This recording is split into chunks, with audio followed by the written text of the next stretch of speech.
Hello everyone, my name is Elijah Par-Iso, and today I will be discussing chronotypes and vigilance as you progress throughout the day. Before we dive into this, I'd like to offer two definitions for the words I just gave, vigilance and chronotype. The first one I'll give is chronotype. When I first say this word, the thing that should come to mind is what kind of sleeper you are. And by this I mean night owl and morning lark. These terms should sound pretty familiar to you, as night owls are those who tend to go to bed pretty late and wake up pretty late as a result. And morning larks tend to go to bed early and wake up early as that result. That is what I mean by chronotypes. The second definition I like to give out is vigilance. Vigilance is your attentional and cognitive functioning throughout the day as you progress. There are many different kinds of sleepers out there, but for the purpose of this experiment, I decided to stick with simply morning larks and night owls. This study was inspired by Smarr et al.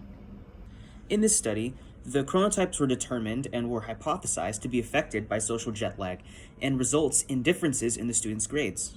This hypothesis was shown to hold. The findings were that although owls had a more delayed rhythm, they were the ones taking the most morning classes. This resulted in the greatest social lag, or an inconsistency in circadian rhythms due to social pressures. And although morning larks logged into their websites more in the mornings, they still did much better in midday and evening classes. Overall, this data show that morning larks had the advantage in classes at all times. I decided to put a spin on this paper by seeing how cognitive efforts could be affected and influenced by chronotype. My hypothesis was that chronotype would be more of a time-dependent effect than anything else.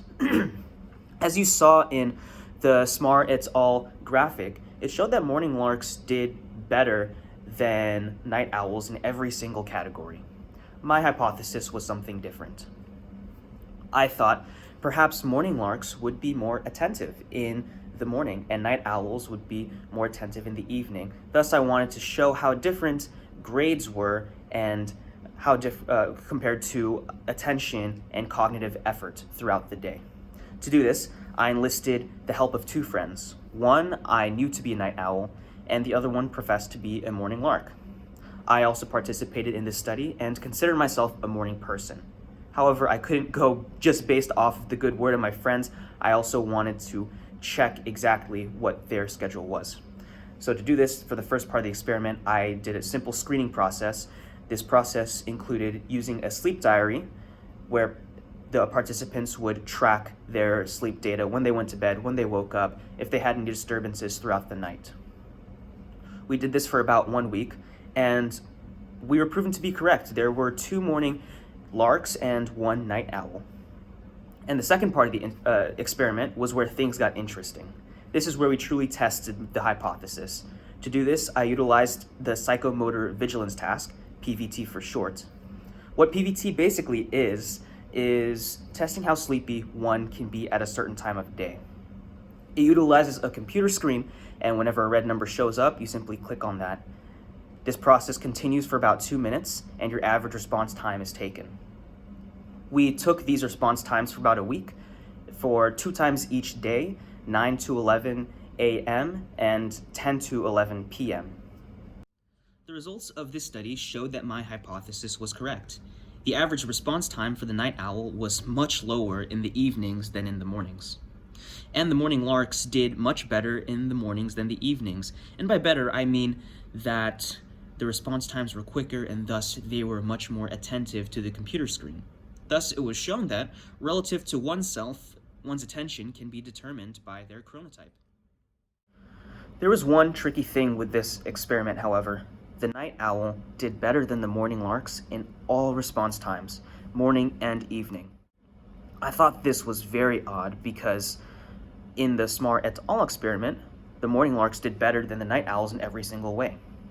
However, in my experiment, the night owl had a much quicker response time than both the morning larks. At first I thought maybe there was an issue with the experiment, maybe I didn't have enough people, or maybe my windows for time were just too big for PVT. However, it was soon brought to my attention that the night owl had been using a computer mouse, which significantly decreased their response times and thus increased their scores overall. If this experiment is to be replicated in the future, it would do one well to use the exact same equipment across all subjects. However, with social distancing, this just couldn't happen. But enough of this disclaimer. I would like to give my own perspective as a subject of this experiment. I cannot speak for the other two, but for me, I consider myself to be a morning person. Thus, I thought I would slightly do better in the mornings than the evenings. However, the research showed not just this, but I did much better in the mornings than in the evenings, almost 100 milliseconds better.